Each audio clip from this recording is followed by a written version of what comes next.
Sejumlah media menyoroti bagaimana rupiah kian melemah terhadap dolar Amerika, menembus di angka sekitar 12.714 rupiah per dolar Amerika. Untuk sementarakah pelemahan ini dan kemudian bagaimana dampak terhadap ekonomi masyarakat? Dan pertanyaan berikutnya, apa yang bisa dilakukan oleh pemerintah untuk menjaga agar tidak terjadi kepanikan?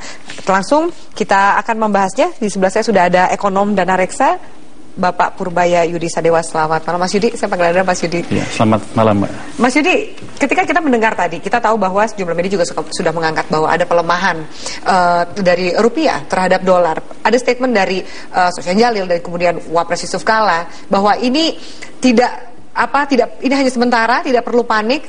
Bagaimana Anda melihat real yang terjadi di lapangan? Kalau kita lihat gejala pelemahan rupiah sudah terjadi sejak pertengahan 2012 sebetulnya. Memang itu strategi Bank Indonesia untuk mengurangi impor kita dan memperkuat ekspor.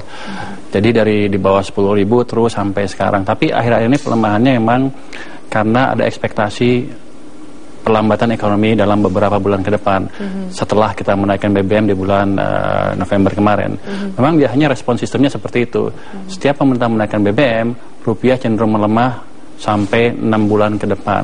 Biasanya untuk kenaikan 30% kemarin, pelemahannya bisa mencapai 5-10%. Jadi apa yang terjadi sekarang adalah sesuatu yang normal, respon sistem ekonomi kita yang normal, yang bukan berarti menandakan kita akan menuju krisis atau harus membuat kita panik. Ini tidak sampai sedramatis itu? Jauh dari itu. Oke, jauh dari fundamental ekonomi kita masih cukup baik. Kemudian kalau kita lihat juga ada statement bahwa ini juga tidak terjadi di Indonesia, juga terjadi di banyak kurs negara-negara lain yang bahkan lebih parah. Kita mungkin dibandingkan dengan yang lain masih agak lebih bertahan, lebih baik. Anda setuju dengan statement itu? Saya tidak setuju, itu agak ngibul sedikit mungkin. Gimana sisi ngibulnya? Kalau kita lihat 1 hari 2 hari mungkin sama, tapi kalau ekonomi biasanya melihat agak jangka waktu yang agak panjang. Kita melihat dari tahun 2010 sampai sekarang, sebetulnya rupiah kita dibanding mata uang regional yang lain itu terlalu lemah sekitar 25-30%. Tapi kita nggak usah takut. Kenapa? Pelemahan itu memang pelemahan yang didesain oleh bank sentral kita, walaupun mereka sering nggak ngaku ya. Tapi itu yang terjadi. Jadi ini pelemahan yang didesain oleh bank sentral kita. Dengan tujuan? Dengan tujuan supaya apa yang disebut defisit transaksi berjalan bisa dikendalikan. Kalau rupiahnya lemah kan impor jadi mahal. Bank sentral pikir kita menjadi impor lebih sedikit, apalagi barang-barang konsumsi. Ekspor kita menjadi murah. Mereka juga pikir di pasar dunia bisa mengenjot ekspor. Tapi itu tidak terjadi ketika global ekonominya sedang lemah seperti sekarang. Jadi strategi memperlemah nilai tukar untuk kita tidak serta-merta menghasilkan ekspor yang lebih tinggi. Sampai sekarang ekspornya juga tumbuhnya segitu-segitu aja. Oke. Jadi pelemahan kita terlalu lemah dibanding dengan mata uang di sekeliling kita. Kalau dibandingkan apa yang berbeda dan apa persamaannya dengan 2008, kita tahu 98 memang krisis, tapi 2008 kita melihat bahwa rupiah bisa survive. Apakah kemudian ada perbedaan dan bersamaan dengan situasi yang kurang lebih terjadi di 2008? Amat mirip keadaan sekarang dengan keadaan 2008. 2008 juga pemerintah menaikkan harga BBM di bulan Juni kalau nggak salah. Habis itu BI menaikkan bunga dan rupiah melemah terus. Tapi di bulan Desember mereka menyadari kesalahannya. BI mulai menurunkan suku bunga, pemerintah juga mendorong pertumbuhan ekonomi, sehingga sejak Desember dan bulan-bulan seterusnya 2008-2009 rupiah cenderung menguat. Jadi mereka turunkan bunga terus ke level yang rendah supaya ekonomi tumbuh. Sekarang kita baru tahap menaikkan BBM, inflasi naik, baru sampai tahap BI menaikkan bunga, rupiah melemah. Saya pikir tahap berikutnya adalah BI menyadari kesalahannya, pemerintah juga sama, artinya BI rate tidak akan naikin lagi, mereka akan cenderung menahan atau bahkan memberikan stimulus ke perekonomian supaya ekonominya bisa tumbuh lebih cepat lagi. Kalau itu dilakukan, nggak lama lagi juga rupiah akan cenderung menguat. Jadi strateginya bukan memperlambat pertumbuhan ekonomi, justru harus menciptakan pertumbuhan ekonomi. Oke, baik. Mas Yudi, kita akan jeda sejenak, kita akan kembali juga nanti bergabung bersama kami pemirsa Menteri Keuangan Bambang Brojonegoro. Tetaplah bersama kami di Prime Time News.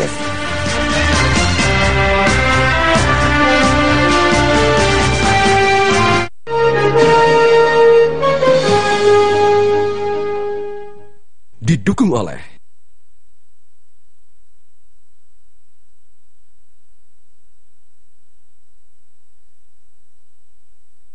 anginnya tuh di sini, badanku meriang. Anginnya tuh di sini, di sini, di sini, di sini, di sini. Masuk angin, minum bejo, bintang 7 dengan jahe merah 2 kali lebih nendang. Bejonya tuh di sini. Iya bejo bintang 7.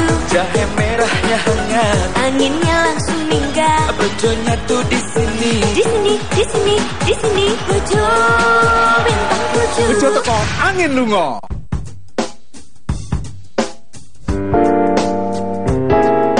Nikmatnya luar biasa.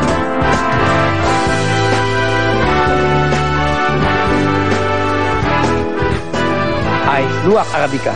Kuat rasa kopinya. Rendah kafein, lebih sehat. Luwak Arabica, Kopi terbaik dari Indonesia.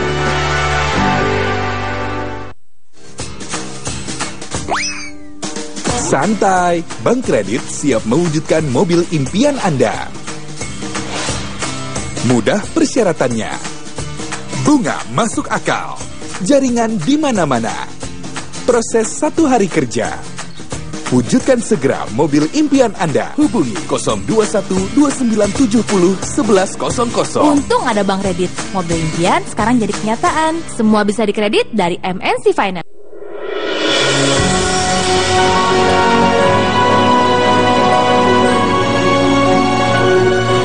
Siapapun warga negara Indonesia yang bekerja di luar negeri adalah tenaga kerja Indonesia. Semua adalah aset dan duta bangsa yang harus dihargai dan dilindungi. Jadilah tenaga kerja Indonesia yang profesional dan siap menghadapi persaingan global. Bersama TKI, membangun negeri. TKI siap.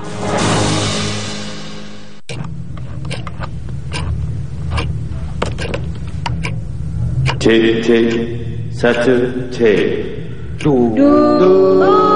Duit transaksi. Yang gini gak kejadian kalau pesen tiket pesawat di traveloka.com.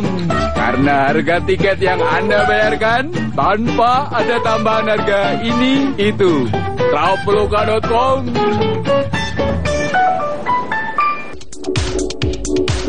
Era masyarakat digital Indonesia sudah di depan mata.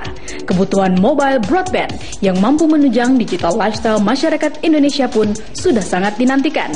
Telkomsel menjawab secara langsung dengan menghadirkan komersial mobile 4G LTE pertama di Indonesia.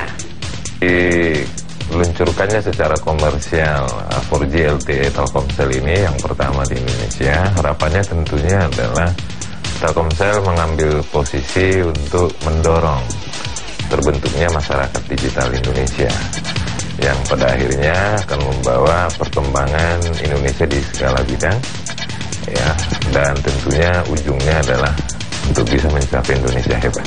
Saya ucapkan kembali selamat kepada Telkomsel, kepada Telkom Group, kepada semuanya untuk penyelenggaraan pelayanan TIK yang lebih baik di Indonesia.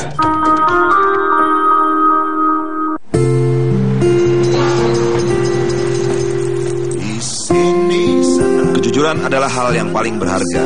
Top Coffee memang enak. Ada kejujuran dan kekuatan dalam rasa dan aroma Top Coffee Blend.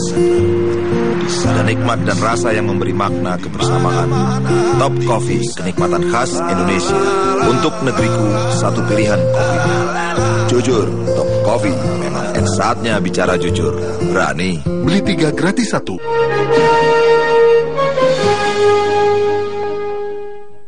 Didukung oleh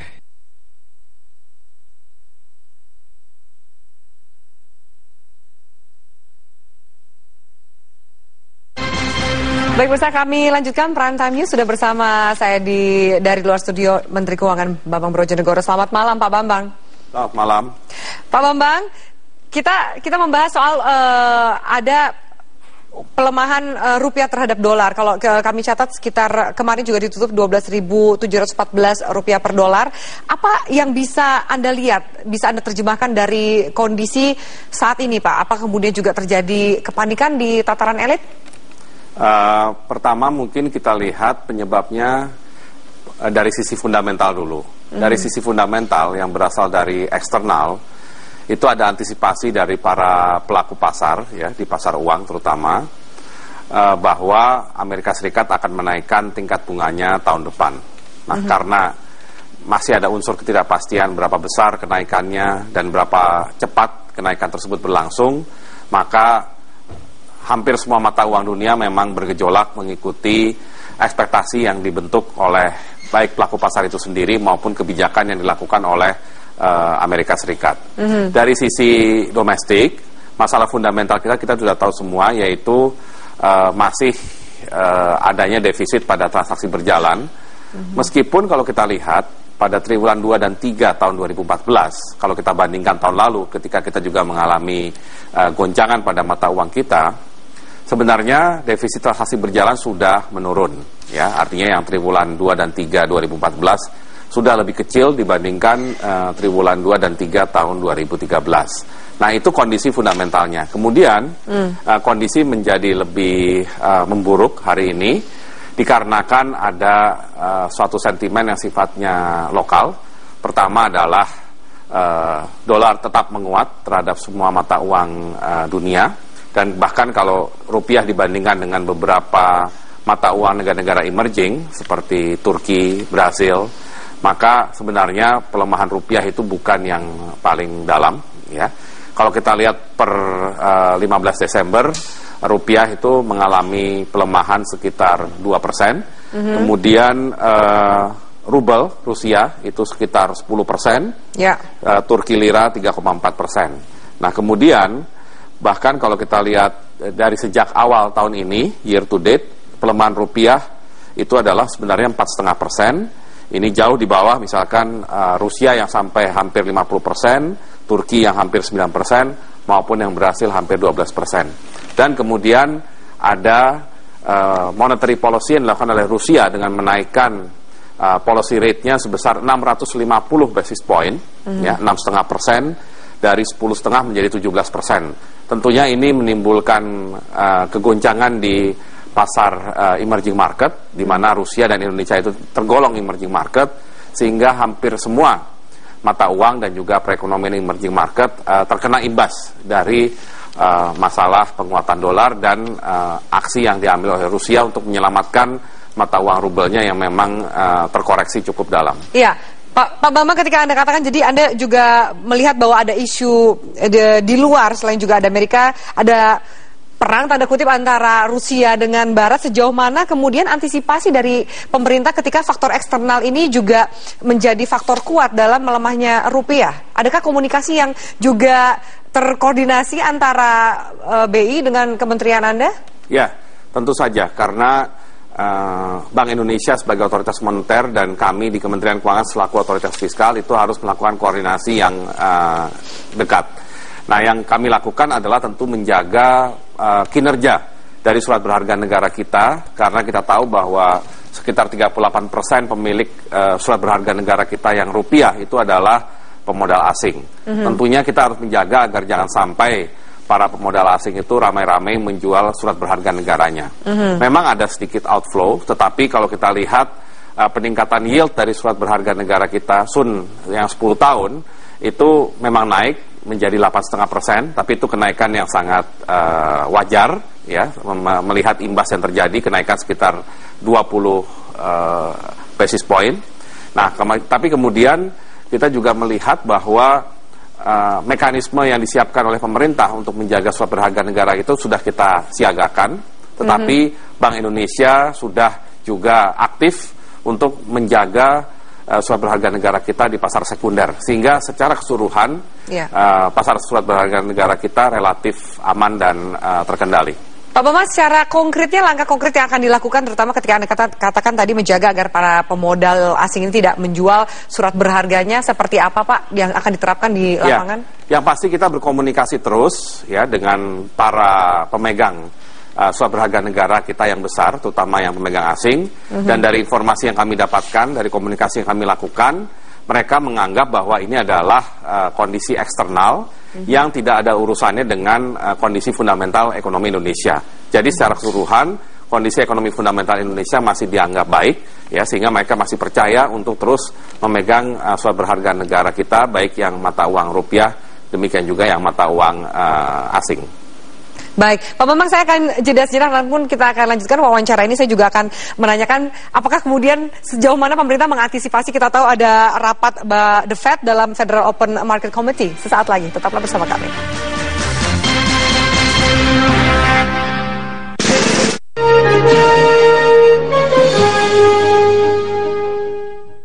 Didukung oleh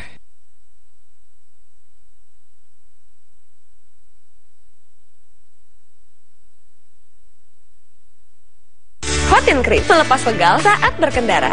Kini hadir Hotin Aromaterapi. Wanginya bikin rileks, hotnya in sampai ke dalam, bikin otot lentur dan nyaman. Panasnya mijit-mijit. Enak buat pegal-pegal. Nggak lengket tanpa bekas. Hotin Cream.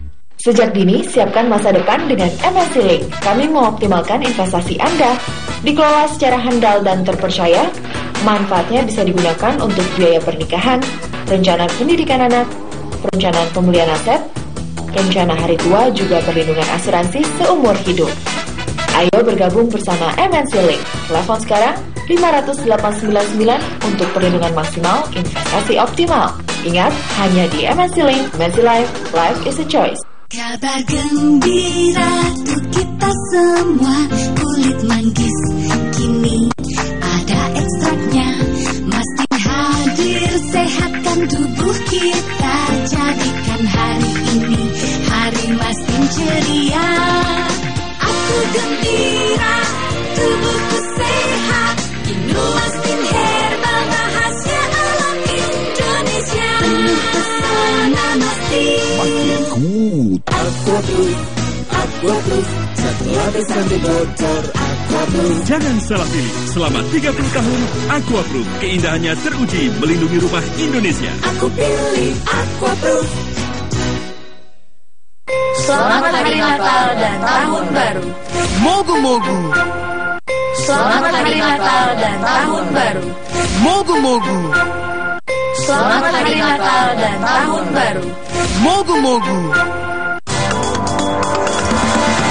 MNC Bank hadir mendukung kemajuan negeri, membangun ekonomi bangsa dan masyarakat Indonesia. Rencanakan keuangan Anda lebih baik, lebih tepat, lebih optimal bersama kami. Percayakan masa depan Indonesia dan Anda. Maju bersama MNC Bank. Bank masa depan kita.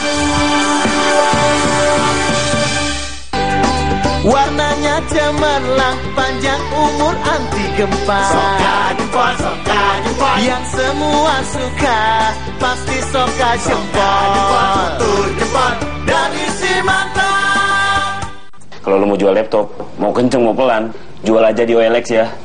Nanti gue beli di situ. Bimo dan jutaan pembeli lainnya menunggu barang bekas Anda di olx.co.id. Kalau bisa jadi duit, kenapa enggak? Gak happy kan kalau gak kenyal? Untung ada Yupi. Tak kenyal, rasa sayang. Yupi, Yupi, Yupi. Kenyalnya bikin happy. Kenyalnya bikin happy.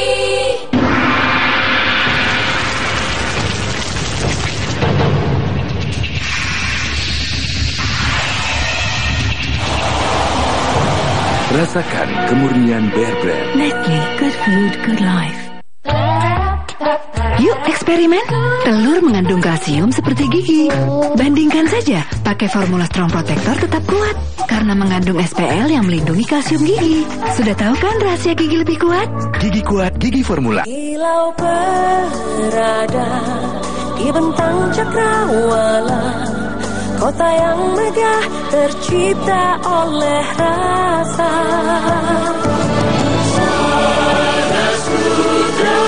Semesta warna bahagia,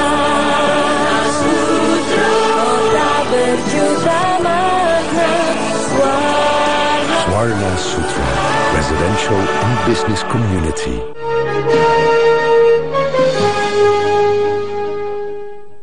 Didukung oleh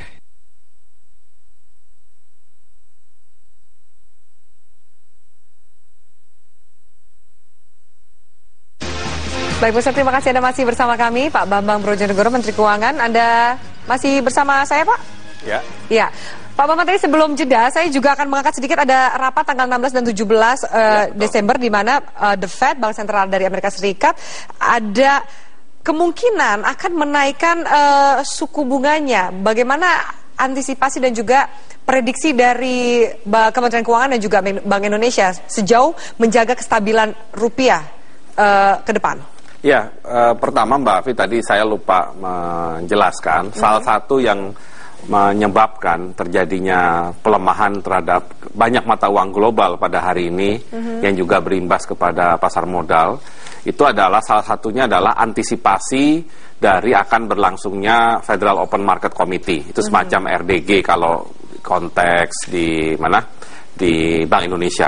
Nah, dalam FOMC ini tentu akan dilakukan pengambilan keputusan, salah satunya adalah kapan kenaikan tingkat bunga itu akan dilakukan. Ya, sejauh ini dari informasi yang kami tahu, memang kemungkinan kenaikan tingkat bunga ini dimulainya tahun depan. Tahun depan itu apakah bisa semester 1 atau semester 2, itu mungkin yang juga ditunggu oleh para pelaku pasar. Meskipun kenaikannya mungkin baru tahun depan, ya artinya kemungkinan juga di semester 2, tetapi yang namanya pelaku pasar tentunya tidak ingin ketinggalan. Mereka ingin punya posisi yang lebih cepat daripada yang lain, sehingga itu yang kemudian menyebabkan mata uang dolar terutama itu menguat begitu hebat terhadap hampir semua mata uang dunia. Iya Pak, dan kemudian antisipasinya Pak ketika suku bunga naik juga kita tahu bahwa belum lama ini kan suku bunga kita baru saja naik 25 basis poin Pak. Apakah juga ini menjadi salah satu efek yang dirasakan sekarang terhadap rupiah? Saya pikir kalau masalah suku bunga itu adalah tentunya upaya Bank Indonesia dalam menjaga stabilisasi rupiah, ya, dan mereka tentunya punya pertimbangan sendiri di dalam menentukan kebijakan tersebut. Kalau dari pihak pemerintah, yang kami pastikan adalah kami menjaga semua unsur-unsur stabilitas makroekonomi itu terjaga, termasuk dalam konteks anggaran, termasuk ke dalam konteks sektorial.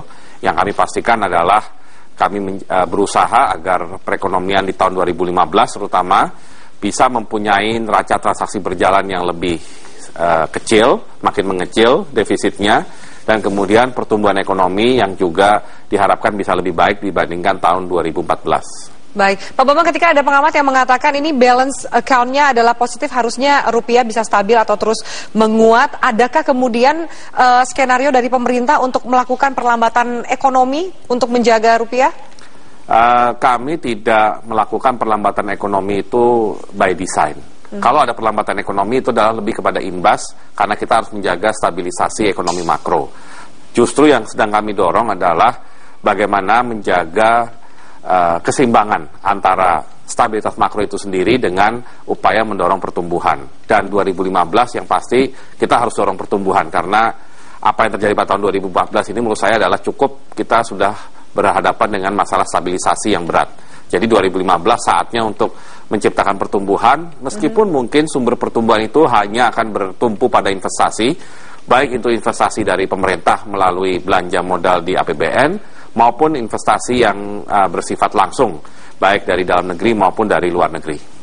Oke, Pak Bambang, realnya bagaimana sih Pak komunikasi, dan juga mungkin sudah ada strategi yang akan diterapkan ke depan antara Tamrin dengan lapangan banteng ini, antara BI dan Kementerian Keuangan ke depannya, terutama juga bagaimana menjaga para pemodal yang Anda sempat sampaikan di segmen sebelumnya?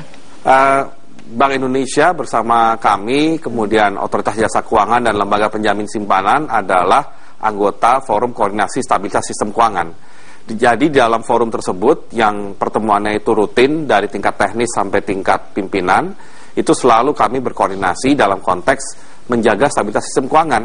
Tentunya Bank Indonesia akan bicara mengenai bagaimana kebijakan moneter untuk menjaga stabilitas, kami di kebijakan fiskal, kemudian OJK tentunya di bidang pengawasan untuk lembaga keuangan, bank maupun non-bank, termasuk pasar modal. Oke, Pak Bambang, kenaikan BBM sempat dikatakan akan menyehatkan APBN kita. Ini bagaimana dengan kondisi seperti ini? Kita tahu bahwa ini juga akhir tahun, ke depan sejumlah harga barang juga akan naik. Apa yang harus diantisipasi juga oleh masyarakat meskipun tidak terjadi kepanikan yang terlalu signifikan di masyarakat sendiri? Ya, dampak inflasi dari kenaikan harga BBM diperkirakan sudah selesai bulan Januari. Jadi artinya dampaknya habis pada bulan Januari, sehingga pada tahun 2015 perkiraan kami inflasi bisa 5% atau bahkan lebih rendah. Dan tentunya itu akan membantu daya beli masyarakat. Dan tadi yang kami katakan, kami juga akan berupaya untuk mendorong pertumbuhan ekonomi melalui realokasi dari subsidi BBM atau subsidi energi tersebut kepada investasi pemerintah, yaitu belanja di bidang infrastruktur. Oke, baik. Pak Bambang Brojonegoro, terima kasih atas waktu dan keterangan Anda di Prime Time News. Ya, terima kasih. Ya, selamat sore dan juga pemirsa, kami akan lanjutkan, tetaplah bersama kami. Kami akan hadirkan narasumber berikutnya, Direktur Deputi Komunikasi Bank Indonesia, Peter Jacobs. Tetaplah di Prime Time News.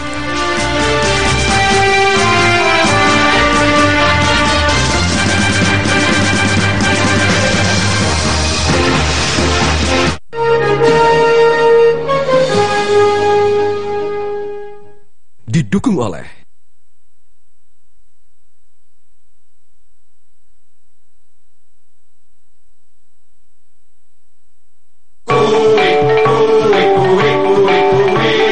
kantor andalan Indonesia.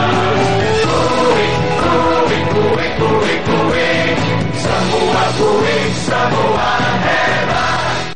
Anginnya tuh di sini, badanku meriang. Anginnya tuh di sini, di sini, di sini, di sini, di sini. Masuk angin, minum beco, bintang 7. Dengan jahe merah, 2 kali lebih nendang. Beconya tuh di sini. Iya, beco bintang 7. Jahe merahnya hangat. Anginnya langsung minggat. Beconya tuh di sini. Di sini, di sini, di sini. Beco bintang 7. Beco teko angin lungo. Biasanya semakin besar sebuah keluarga, semakin baik. Namun, bagaimana Anda bisa memastikan mereka semua benar-benar terlindungi? Di Aksa, kami memiliki solusi untuk perlindungan kesehatan keluarga. Anda dapat melindungi seluruh anggota keluarga termasuk kakek nenek. Aksa hadir melindungi keluarga Anda di saat mereka membutuhkan perawatan medis. Ingat sehat, ingat Aksa.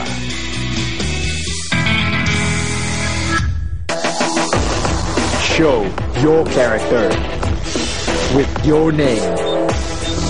Be confident with high protection. KYT K2 Rider, it has your name. Awaken by the morning sun. Secangkir luwak white coffee begitu berarti buatku. Begitu juga buatmu. Down the sunny street, passing block by block, feeling good with no reason, free yourself from the prison.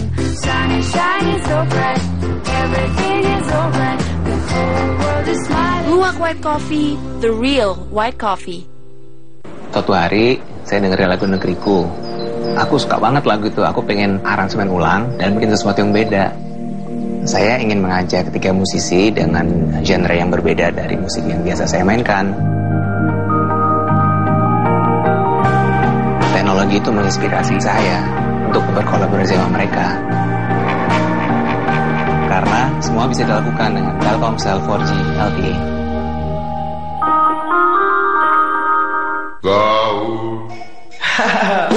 Kapan aja siap, let's go.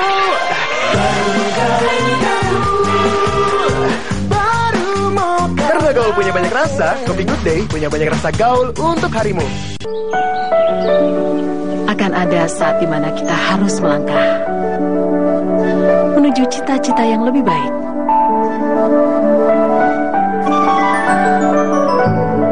Aku tahu kemana langkahku harus berada. Ke tempat di mana jiwaku dengan ringan melangkah pulang. Paddington Heights, I'm finally home.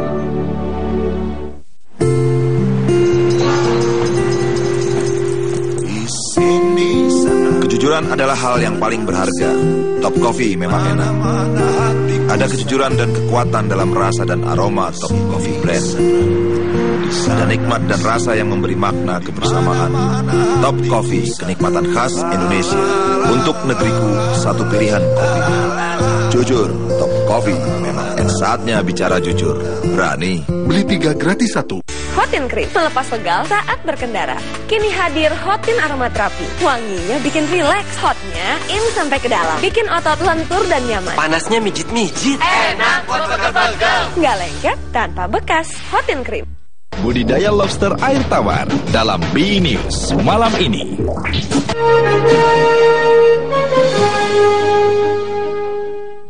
Didukung oleh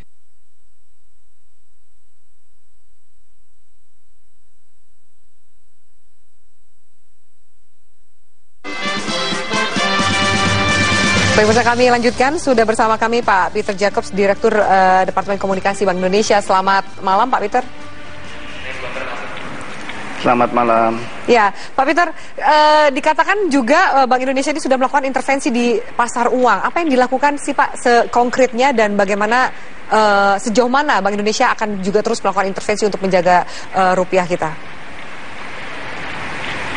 Iya, Bank Indonesia memang juga aktif dan hadir di pasar ya. Jadi kita memang monitor, kita lihat dan kalau memang ada hal-hal yang memang perlu tindakan dari Bank Indonesia khususnya untuk intervensi, tentunya kita akan intervensi gitu ya. Intervensi dalam arti melakukan misalnya penjualan US dollar gitu ya, atau pembelian US dollar itu bisa both sides gitu ya. Jadi itu yang kita lakukan, tapi kita lakukannya secara terukur. Jadi kita tidak serta-merta kemudian setiap ada permintaan dolar yang besar lalu kita beli, atau kita ada permintaan rupiah sebaliknya lalu kita jual dan sebagainya gitu ya. Jadi kita lakukan secara terukur karena memang supaya juga memberikan satu signal atau tanda bahwa Bank Indonesia concern dengan pertumbuhan atau volatilitas rupiah terhadap US dollar ini. Pak Peter, juga sepertinya mungkin intervensi yang dilakukan oleh Bank Indonesia seperti Anda katakan tadi terukur, dalam artian tidak bisa terlalu besar, karena apakah benar ada pendapat yang mengatakan bahwa jika memang Bank Indonesia terus melakukan intervensi ini bisa menggerus devisa kita, cadangan devisa kita? Tentunya ketika kita melakukan katakanlah menjual US dollar itu mengurangi cadangan devisa. Oleh karena itu memang kita tidak melakukan intervensi yang berlebihan, karena memang intervensi yang dilakukan Bank Indonesia juga sebenarnya mau memberikan semacam signal gitu ya, bahwa Bank Indonesia hadir di pasar, kita juga punya concern, punya bertanggung jawab juga tentang volatilitasnya gitu. Jadi itu tidak akan dilakukan juga secara masif begitu sehingga menghambur-hamburkan cadangan devisa, tentunya nggak gitu. Oke, Pak Peter, tadi saya sempat mewawancarai Pak Bambang Brojonegoro, Menteri Keuangan, yang juga menyiratkan bahwa salah satu cara untuk menjaga rupiah kita adalah bagaimana menjaga para pemodal dan juga supaya tetap menempatkan dolarnya di dalam negeri. Saya sempat baca bahwa BI membuat instrumen swap yang dengan memberikan insentif bagi perusahaan yang menyimpan dolar dalam waktu 3 bulan. Apakah itu sudah mulai berjalan dan juga seberapa efektif strategi yang akan dilakukan BI itu? Iya, sebenarnya yang kalau mau dijawab secara keseluruhan adalah kita lakukan yang disebut dengan pendalaman pasar keuangan. Ini kemudian menjadi sesuatu hal yang penting karena Bank Indonesia ketika memberikan satu kebijakan bukan hanya lewat jalur suku bunga saja, tapi juga kemudian memperdalam pasar keuangan sehingga investor ketika dia melakukan investasi dia bisa punya banyak outletnya gitu. Ya, itu salah satunya memang ada swap falas, ada term deposit falas, bahkan ada term deposit falas yang dalam bentuk yang syariah gitu kan. Jadi ini banyak instrumen-instrumen yang kita juga sediakan supaya bisa menarik investor masuk dan kemudian punya cukup outlet untuk investasinya begitu. Oke, Pak, kalau misalnya kita tahu ada The Fed masih melakukan rapat, ada dalam Federal Open Market Committee, ada prediksi bahwa Amerika akan menaikkan suku bunganya. Sejauh ini apa antisipasi dari Bank Indonesia? Apa juga akan mengikuti kenaikan dari suku bunga sendiri? Iya, kalau bicara antisipasi sebenarnya ini bukan hal yang kemudian akan kita lakukan, tapi sebenarnya antisipasi itu sesuatu yang sudah kita lakukan gitu ya. Kalau kita boleh ingat lagi bahwa Bank Indonesia cukup preemptif dalam menerapkan kebijakan suku bunganya, bahkan 1 hari setelah kenaikan BBM, Bank Indonesia juga kemudian menaikkan BI rate ya sebesar 25 basis point. Itu adalah langkah-langkah yang preemptif bukan hanya karena BBM, tapi juga mempertimbangkan berbagai kemungkinan. Salah satunya adalah kemungkinan Fed menaikkan Fed fund rate dan juga kemudian melihat kemungkinan apa yang akan diputuskan dalam FOMC meeting nanti gitu. Pak, adakah kemudian sinyal yang Anda baca juga dengan komunikasi dan pertemuan antara BI dan Kementerian Keuangan bahwa rupiah akan bounce back, rupiah akan kembali menguat? Adakah Anda lihat proyeksi itu? Dan kapan gitu Pak, jika memang kami ada? Sih berharap memang kita berharap memang itu akan kembali ke level yang normal dalam arti sesuai dengan fundamental. Nah, ini perlu kita simak lah ya. Sesuai dengan fundamental itu seperti apa, itu tergantung bagaimana kita kemudian mengakomodasi kepentingan-kepentingan seperti misalnya reformasi struktural yang selama ini sudah kita suarakan juga gitu ya. Dan pemerintah sudah menaikkan harga BBM, berarti reformasi energi sudah mulai dilakukan. Sekarang reformasi pangan juga sedang dilakukan. Kalau ke depan memang pembangunan infrastruktur bisa juga dilaksanakan dengan cepat, itu akan mendorong pertumbuhan ekonomi.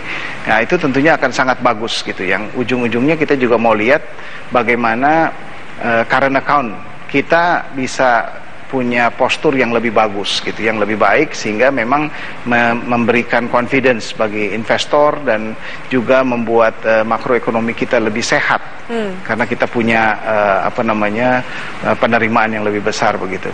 Oke, baik Pak Peter Jacobs, Direktur Departemen Komunikasi Bank Indonesia. Terima kasih atas waktu dan keterangan Anda di Prime Time News. Ya, baik. Saya kembali kemudian ke Mas Yudi. Mas Yudi, kita sudah mendengar penjelasan dari Menteri Keuangan dan juga perwakilan dari Bank Indonesia. Apa yang Anda bisa tangkap dari penjelasan dari kedua belah pihak ini? Sepertinya dua-duanya belum betul-betul ada di pasar kalau saya lihat ya. Kenapa? Kenapa Anda lihat belum betul-betul ada di pasar? Kalau Anda dengar jawaban dari Bank Indonesia barusan kan, saya akan hadir, saya akan intervensi secara terukur. Tapi kalau kita lihat intervensi di pasar hari ini tidak ada. Jadi ya, katanya ada tapi terus datanya nggak kelihatan lagi. Jadi mereka belum betul-betul intervensi di pasar. Mungkin juga karena level rupiahnya di mata mereka belum terlalu mengkhawatirkan. Yang kedua, sebenarnya kondisi ini kan Anda juga mengatakan ini belum juga mengkhawatirkan, tidak perlu panik. Saya setuju dengan mereka. Nggak usah terlalu panik. Tapi yang jelas itu harus dijelaskan ke publik bahwa ini level yang mungkin masih bisa diterima atau mungkin reaksi normal dari kenaikan BBM kemarin. Sampai level berapa sih kemudian menjadi level yang mengkhawatirkan, yang sudah tidak bisa diterima, Mas Yudi?